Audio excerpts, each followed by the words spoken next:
নমস্কার, সবাইকে স্বাগত। আজকে রুই মাছ দিয়ে ওলের ঝোলের রেসিপি শেয়ার করব।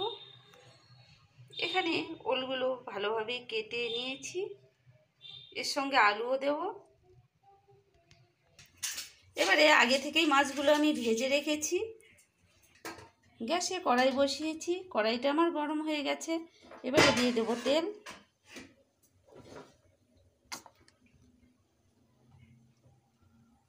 তেল আমার গরম হয়ে গেছে। আলু ওলগুলোকে ভালোভাবে ভেজে নেব। দিয়ে দেবো ওল আলু।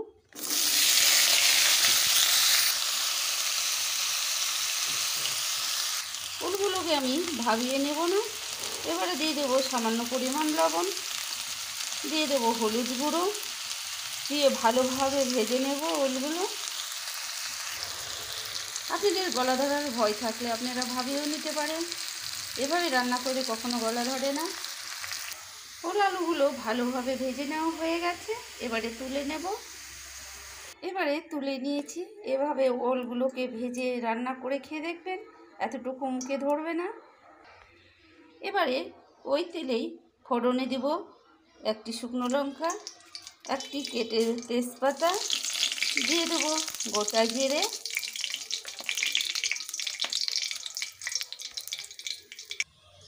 ফোড়ন আমার খুব ভালোভাবে ভেজে নেওয়া হয়ে গেছে। ফোড়ন থেকে খুব সুন্দর সেন্ট বেরিয়েছে। এবারে দিয়ে দেব দুটো মাঝারি সাইজের পেঁয়াজ কুচি। পেঁয়াজগুলোকে আমি লাল লাল করে ভেজে নেব। পেঁয়াজগুলো লাল লাল করে ভেজে নিয়েছি। এবারে দিয়ে দেব স্বাদ মতো লবণ, দিয়ে দেব পরিমাণ মতো হলুদ গুঁড়ো, দিয়ে দেব কাশ্মীরি লঙ্কা গুঁড়ো,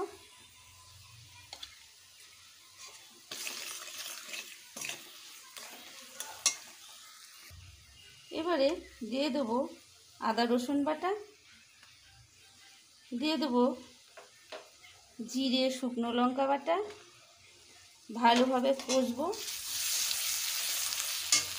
দিয়ে দেব বাটি ধুয়ে সামান্য পরিমাণ জল। এবারে মশলাগুলো আমি ভালোভাবে কষিয়ে নিয়েছি। মশলা থেকে তেল ছেড়েছে, দেখুন আদা রসুনের কাঁচা গন্ধটাও চলে যাচ্ছে। এবারে দিয়ে দেব ভেজে রাখা আলু ওল, দিয়ে দেবো সামান্য পরিমাণ জল। ওলগুলো কষতে সুবিধা হবে। আমি কিছুক্ষণের জন্য ঢেকে দিয়েছি। এবারে তুলে নেব ঢাকাটা।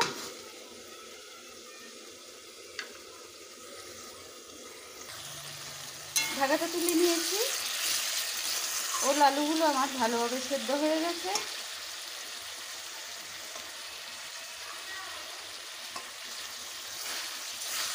এবারে ভালোভাবে কষে নেব।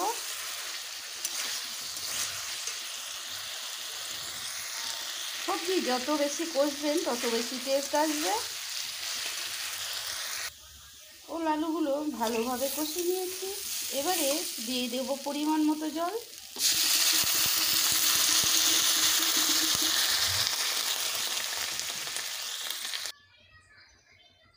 এবারে ঝোল ফুটে গেছে, দিয়ে দেব মাছ।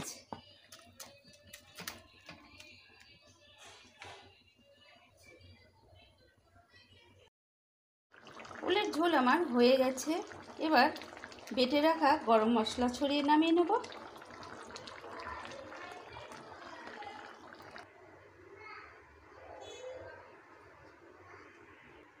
এভাবে রান্না করে খেয়ে দেখবেন, খেতে দুর্দান্ত হয়। আজকের ভিডিও এ পর্যন্ত। পরবর্তী ভিডিও আবার ফিরে আসবো। ততক্ষণে ভালো থাকবেন, সুস্থ থাকবেন। টাটা।